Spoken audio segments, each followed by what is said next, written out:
You're nothing more than a distraction, a gold digger playing the long game. And trust me, once I'm done, he'll see right through you." Judith's words were ice cold, her expression calm, as if she were discussing the weather. I sat there frozen, gripping the handle of my mug so tightly I thought it might crack. I wanted to say something back, to defend myself, but I didn't. Back then, I thought staying polite and composed would win her over eventually. I couldn't have been more wrong. "My name is Sarah Miller. I'm 26 years old, and I was engaged to Ryan, the most wonderful man I'd ever met. Ryan came from wealth, a world I never imagined being part of. His family owned a massive real estate empire, and he was set to inherit it someday. But none of that mattered to me.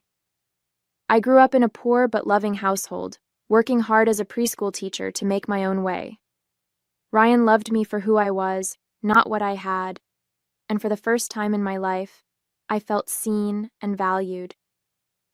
But his mother, Judith, despised me from the start. She thought I was only after the family money, and no matter how kind or respectful I tried to be, she made it clear that she would never accept me. Judith's disdain wasn't subtle. It was woven into every interaction we had. She'd make snide comments about my clothes, about how I seemed sweet but unpolished, or how Ryan needed someone who could handle the pressures of their world. I tried to ignore it, telling myself it was just her way of testing me, but deep down, it hurt. Ryan, of course, didn't see this side of her. Around him, she was charming and loving, the perfect mother. She didn't criticize me outright when he was in the room, but I could feel her icy glares and catch her condescending tone. When I tried to bring it up to Ryan, he'd brush it off, saying things like, "She just needs time, Sarah. She's protective of me, that's all." I wanted to believe him, so I stayed quiet. But things started getting worse as Ryan and I got closer to setting a wedding date. Judith's comments turned sharper, and her subtle digs became outright accusations. One night, while Ryan was out, she cornered me in the hallway. "You're not fooling anyone, you know," she said, her voice low but firm. "Ryan might be too blind to see it, but I know your type. Poor girl latches onto the first rich man who shows her attention. Classic." I stood there, stunned, not knowing how to respond. I wasn't after Ryan's money, and I'd done nothing to suggest otherwise. But Judith wasn't interested in the truth. She had already made up her mind about me. At first, I told myself I could endure it. Ryan and I loved each other, and that was all that mattered. But the constant tension, the whispered insults, and the way she manipulated situations to paint me as the bad guy started to wear me down. Still, I didn't think she would go as far as she eventually did. One evening, after another tense encounter with Judith, I called my best friend Erica. She had always been my go-to person when things got tough, and I desperately needed someone to vent to. "I don't know what to do anymore, Erica," I said, pacing my tiny apartment. "Judith makes me feel like I'm some kind of criminal for loving Ryan. It's like she's waiting for me to fail so she can say, 'I told you so.'" Erica sighed on the other end of the line. "That woman has issues, Sarah. You've done nothing wrong. If anything, you've bent over backward to be nice to her. It's not your fault she's stuck in her high society bubble."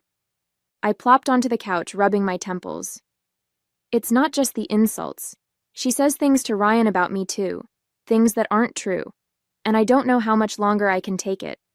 I love him, but it's like I'm fighting a battle I can't win." "Have you told Ryan everything?" Erica asked. I hesitated. "Not really. I mean, I've mentioned it here and there, but he brushes it off. He doesn't see what she's like when he's not around." Erica's voice softened. "Sarah, you need to tell him. He loves you. He deserves to know what she's doing." "I know," I said quietly. "But what if it just makes things worse?" The days that followed weren't any easier. I tried to muster the courage to have a real conversation with Ryan about his mom, but every time I brought it up, I hesitated. He was juggling so much already: work, wedding plans, and his own battles with sobriety. The last thing I wanted was to burden him further. One night, I met Erica at our usual coffee shop, hoping she'd give me the perspective I needed. "Do you think I'm being paranoid?" I asked, stirring my tea, the tension in my chest threatening to spill over. Judith's been worse lately. It's like she's building towards something, but I can't figure out what. Erica glanced up from her phone, her response delayed. I don't know, Sarah. Maybe you're just overthinking it. She's his mom. Moms can be difficult sometimes. I frowned, caught off guard by her tone. Erica had always been the first to defend me when it came to Judith. You really think I'm overthinking it? She shrugged, taking a sip of her latte. I mean, it's not like she's done anything major. Maybe she's just protective, like Ryan says. Her words felt off, like she was brushing me aside. At the time, I didn't dwell on it, thinking she was just distracted or having a bad day. But later, I'd realized this was the moment when everything started to unravel.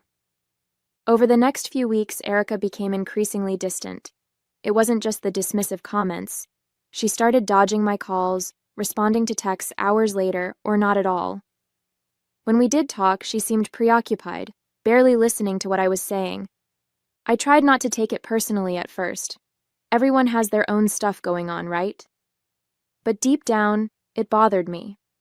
Erica had always been my rock, the one person I could count on to have my back. Now, when I needed her most, she felt like a stranger. Judith, on the other hand, seemed to sense my vulnerability. She turned up her charm around Ryan, constantly planting seeds of doubt about me. I overheard her once telling him, "You deserve someone who understands our world, Ryan. Someone who'll build you up, not hold you back." The walls felt like they were closing in, and for the first time, I started to feel truly alone. One afternoon, Ryan mentioned that his mom wanted us to come over for tea.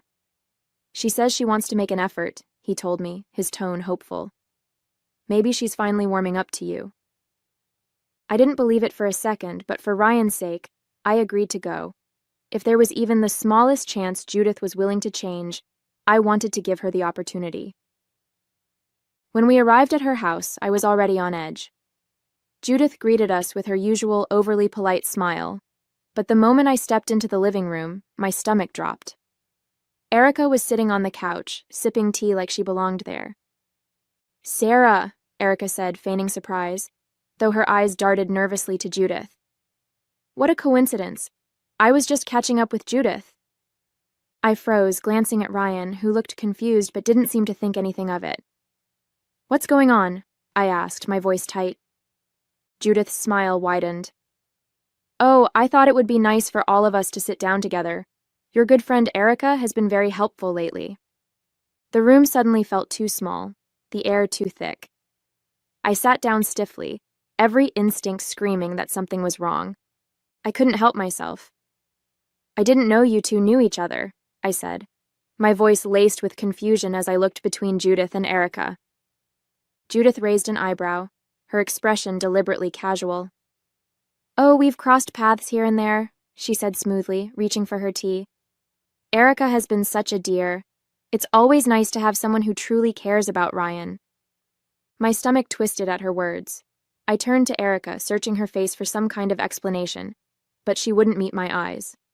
Instead, she gave a half-hearted shrug and muttered, "Yeah, it just kind of happened. Judith's been really supportive." Supportive? Of what? I thought. The whole thing felt off, but Ryan didn't seem to notice. He just leaned back in his chair, sipping his tea, oblivious to the tension brewing right in front of him. Judith set her teacup down with a delicate clink and leaned back, her eyes flicking toward Erica. "Well," she said, her tone light but loaded, "since we're all here, I think it's time to address something important. Erica, dear, why don't you tell Ryan what you told me?" My heart dropped, a cold wave of panic washing over me. "What are you talking about?" I asked, looking between them. Erica hesitated, her hands fidgeting with her cup. She finally glanced at Ryan, her expression grave. "Ryan, I didn't want to say anything, but I can't keep this to myself anymore." She paused for effect, glancing at Judith, who nodded encouragingly. "I saw Sarah, with another guy." The room went silent except for the sound of my heartbeat pounding in my ears. "What?" I said, my voice shaking. "Erica, what are you talking about? That's not true." Ryan's face paled as he turned to me, hurt and confusion etched into his features. "Sarah?" he said softly, his voice barely above a whisper. Erica took a deep breath, avoiding my gaze, and continued. "It was a few weeks ago," she said, her voice trembling like this was hard for her. "I was downtown, grabbing coffee after work, and I saw Sarah with this guy. They were at some restaurant, laughing, holding hands, and kissing. It was obvious, Ryan. I didn't want to believe it at first, but I couldn't ignore what I saw." I shook my head, my chest tightening so much I could barely breathe. "Erica, stop. That never happened. You're lying. Why are you doing this?" She finally met my eyes, and for a second I thought I saw something there. Guilt, hesitation. But it was gone as quickly as it appeared. "I'm not lying, Sarah. I didn't want to say anything, but I couldn't just let Ryan keep living a lie." "A lie?" I repeated, my voice breaking as tears streamed down my face. "You're supposed to be my best friend. Why are you doing this? I've never cheated on Ryan. Never. You know me." Ryan stood abruptly, the chair scraping against the floor. His hands were shaking as he turned to Erica. "You're sure about this?" he asked, his voice tight with barely contained emotion. "I'm sure," Erica said, her tone soft but resolute. "I saw it with my own eyes. I'm sorry, Ryan. I thought you deserved to know." I couldn't stop crying. I felt trapped, like the walls were closing in around me. "Ryan, please," I begged, reaching for his hand. "You have to believe me. I don't know why she's saying this, but it's not true. I love you. I've never done anything like that." He pulled his hand back, his eyes filled with anger and hurt. "How could you do this, Sarah?" he shouted. "How could you lie to me? After everything we've been through?" "I didn't," I started, but he cut me off. "Get the hell out of here," he said, his voice trembling with rage. "I can't even look at you right now." I froze, my legs weak and my heart shattered. I looked at Erica one last time, hoping for some sign that she'd break and tell the truth, but she just avoided my eyes, staring down at her cup. Without another word, I grabbed my bag and stumbled out of the house, tears blurring my vision. I couldn't understand what had just happened, or why Erica would betray me like that. All I knew was that my world had just crumbled. The next few days were a blur of tears and unanswered calls. I tried everything, texting, calling, even showing up at Ryan's apartment, but he wouldn't answer. The few times I knocked on his door, I could hear movement inside, but he never came to open it. Each attempt left me more broken than the last. I'd stand outside his building, my hands trembling as I tried to compose yet another message, hoping this one would somehow get through to him. "Ryan, please, just let me explain. You know me. You know I would never do this to you." But each text went unread, the little delivered mark mocking me every time. I tried Erica too, desperate for some kind of explanation. She ignored every call, and when I sent her a long message asking why she lied, I got nothing but silence. The betrayal from my best friend hurt almost as much as losing Ryan. I couldn't wrap my head around it. We'd been through everything together. Why would she do this to me? I barely slept, replaying that moment in Judith's house over and over in my head. I kept thinking about the look on Ryan's face, the hurt, the anger, the betrayal. It haunted me. I felt like my heart had been ripped out, and there was nothing I could do to fix it. As much as I was hurting, I couldn't stop thinking about Ryan. He wasn't just angry, he was devastated, betrayed by the same lie that had torn my world apart. It hit me then that he wasn't just another victim of Judith's manipulation. In a way, he was the target. Her actions had shattered him just as much as they'd shattered me, and in some ways, even more. I tried reaching out to Ryan again, determined to get through to him this time, but it was useless. Every call went straight to voicemail, and every message remained unread. I even went to his apartment again, but when I knocked, there was no response. The silence was unbearable. Meanwhile, the updates from Alex and others grew more alarming. Ryan wasn't just missing work, he was skipping his recovery meetings, avoiding his friends, and spending time in the worst parts of town. The The person they described wasn't the Ryan I knew. He was slipping further and further away, and I felt powerless to stop it. It was late one evening when I heard a knock at my door. I wasn't expecting anyone, so I hesitated before opening it. When I did, I was stunned to see Judith standing there. She looked nothing like the composed, icy woman I was used to. Her hair was a mess, her face pale and her eyes red, like she'd been crying for hours. "Sarah," she said, her voice trembling. "Please. I need your help." I stared at her, barely believing what I was seeing. "Judith?" I said, my tone sharp. "Why are you here?" She didn't answer right away. Instead, she stepped inside without waiting for an invitation, wringing her hands like she was trying to hold herself together. "It's Ryan," she finally said, her voice cracking. He's falling apart. He's using again, and I don't know what to do." I folded my arms, the bitterness rising in my chest. "What do you want me to do about it, Judith? You made it pretty clear what you think of me." Her eyes filled with fresh tears, and she sank into the nearest chair. "I was wrong," she whispered, "about everything. I thought I was protecting him, but all I've done is destroy him. And you." Judith's hands trembled as she clasped them tightly, tears streaming down her face. "Sarah," she began, her voice breaking, "I've made a terrible mistake. I thought I was doing the right thing for Ryan, but I've only hurt him. And you. I've hurt you both so much." I stayed silent, watching her unravel. The composed, cold woman I'd known was gone, replaced by someone desperate and broken. "I lied," she admitted, her voice barely audible. "About everything. The affair, Erica. It was all me. I made it up." She looked up at me, her eyes pleading. "I wanted to end your relationship. I thought you weren't good enough for Ryan. I thought you were going to ruin his life." I felt my chest tighten as the weight of her words hit me. "You lied?" I said, my voice shaking. "You paid Erica to say those things?" Judith nodded, her sobs growing louder. "Yes, I paid her $100,000 to tell Ryan you were cheating. I thought if he believed it, he'd end things with you, and he'd find someone I approved of." Her voice cracked as she continued. "But I was wrong, Sarah, so wrong. You've been nothing but good for him, and I was too blind to see it." I shook my head, anger bubbling to the surface.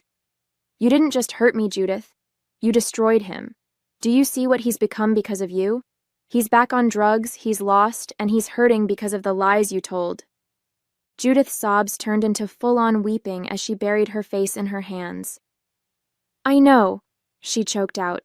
"I know, and I can't undo what I've done. But Sarah, please, please help him. He listens to you. He loves you. You're the only one who can save him." I stared at her, torn between my anger and my lingering love for Ryan. She looked up at me again, her tear-streaked face filled with regret. "I'll do anything, Sarah. I'll tell him the truth. I'll admit everything. Just, please, don't give up on him. He needs you." I stood there, frozen, unable to process what I was hearing. Judith, the woman who had spent months tearing me down, lying about me, and ruining my life, was now sitting in my living room, begging me for help. Her words echoed in my head, but it was like my brain refused to fully comprehend them. Judith looked up at me, her face streaked with tears, and reached out as if to grab hold of the air between us. "Sarah, please," she whispered, her voice cracking under the weight of her desperation. "He only talks about you. Even in his worst moments, when he's completely lost, it's you he calls for." My heart ached hearing that, but I stayed silent, my mind racing. Judith seemed to sense my hesitation, and she leaned forward, her voice growing more frantic. "You're the reason he stayed clean, Sarah. You gave him hope, something to live for. Without you, he's spiraling. Please, I'm begging you. I'll do anything to make this right." I took a deep breath, trying to steady the storm of emotions swirling inside me. Judith's words hung in the air, and as much as I wanted to walk away from all of it, from her lies, from the heartbreak, I couldn't. Not when it came to Ryan. "I'll help," I said quietly, my voice shaking. Judith's tear-streaked face lit up with relief, but I held up a hand to stop her. "But I'm not doing this for you, Judith. I'm doing it for Ryan. I love him, and I always have. But what you did, it's unforgivable." "I know," she whispered, her voice breaking again. "I know, Sarah, and I'll do everything I can to make it right. I'll tell him the truth. I'll admit everything. Just, please, help me bring him back." I nodded, even though my heart felt like it was being ripped apart all over again.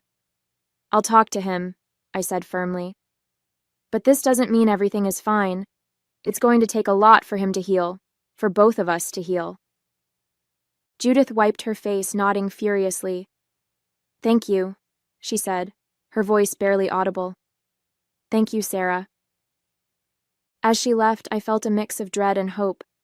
I didn't know how Ryan would react to the truth or if we could ever rebuild what we had, but I knew one thing for sure. I wasn't going to let him fall any further, not if I could help it. The next day, Judith picked me up, and the ride to Ryan's apartment was tense and silent. She gripped the steering wheel so tightly her knuckles turned white, and I could feel her anxiety radiating off her. I wasn't much better.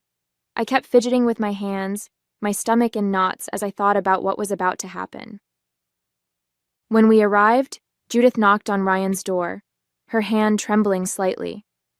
For a moment, it felt like he wouldn't answer, but then the lock clicked, and the door creaked open. Ryan stood there, his eyes hollow and red, his face pale.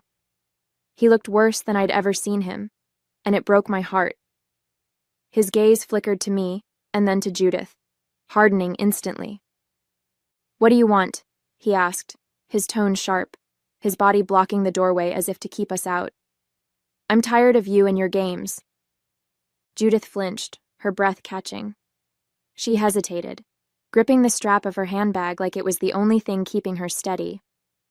"Ryan," she said softly, her voice cracking. That's exactly why I'm here." Ryan's jaw tightened, his eyes narrowing. "What are you talking about?" Judith stepped forward, her voice trembling as she spoke. "I lied, Ryan, about Sarah cheating on you. I made it all up. I paid Erica to say those things. I thought I was protecting you, but I was wrong. So wrong." Ryan's face contorted in disbelief, his arms dropping to his sides. "You paid Erica?" he said, his voice rising with each word. "You lied about Sarah? Why the hell would you do that?" Judith sobbed, covering her face with her hands. "I was trying to protect you, Ryan. I thought she wasn't good enough for you. I didn't see what she meant to you, what you meant to each other. I see it now, and I regret everything I've done. Please, I'm begging you. Forgive me." Ryan stepped back, shaking his head as if trying to make sense of what he'd just heard. His eyes darted to me, filled with guilt and pain. "Sarah, is this true?" he asked, his voice almost breaking. I nodded slowly, tears welling up in my eyes. "It's true, Ryan. I tried to tell you, but you wouldn't listen." Ryan stared at me for a long moment, his eyes searching mine, and for the first time in what felt like forever, I saw a flicker of the man I fell in love with. His lips quivered, and then, slowly, the corners of his mouth turned up into a small, shaky smile. "You were telling the truth," he whispered, his voice thick with emotion. "You never lied to me. You never gave up on me." I nodded, tears streaming down my face. "Never, Ryan. I never stopped loving you." Before I could say another word, he stepped forward and pulled me into his arms, holding me tightly like he was afraid I'd slip away again. His body trembled against mine, and I felt the weight of everything we'd been through in that moment. "I'm so sorry," he murmured, his lips brushing against my temple. "I should have believed you. I should have fought for you. For us. I pulled back just enough to look into his eyes, smiling through my tears. It's okay, I said softly. We're here now. And then, for the first time in what felt like an eternity, he kissed me, tenderly, as if savoring the moment. The pain, the betrayal, and the heartache melted away, replaced by the warmth of knowing we were finally back where we belonged, together. Looking back, I still feel the weight of everything we went through. The pain, the betrayal, and the lies. They left scars that won't heal overnight. I spent so many sleepless nights questioning myself, wondering how people I trusted could hurt me like that. Even now, it's hard to think about Erica. She was my best friend, someone I confided in for years, and she sold me out for money. I don't know if I'll ever be able to forgive her. As for Judith, it's complicated. She's made an effort to make things right, and I can see the genuine regret in her actions now. She's softer with me, more respectful, and I think she's finally realized how much Ryan and I mean to each other. But trust? That's going to take time. I don't hate her anymore, I can't. What she did was awful, but in the end she came to me, admitted her lies, and helped Ryan and me find our way back to each other. Ryan, he's my heart. Seeing him smile again, watching him rebuild himself, it's everything I could have hoped for. He's working on his recovery with a renewed determination, and I'm right there by his side, every step of the way. I don't know what the future holds, but I know one thing for sure: we're stronger now. What we've been through has only deepened our love and commitment. If this experience has taught me anything, it's that love isn't always easy. It's messy, painful, and at times it feels impossible. But when it's real, when it's worth fighting for, it has the power to heal even the deepest wounds. For Ryan and me, this is just the beginning of the life we're building together. And for the first time in a long time, I feel hopeful. Hey there! Did you like the story? If you did, don't forget to hit the like button and subscribe to the channel. It helps us a lot and makes sure you won't miss out on more great stories we share here. Thank you for watching, and we'll see you in the next one.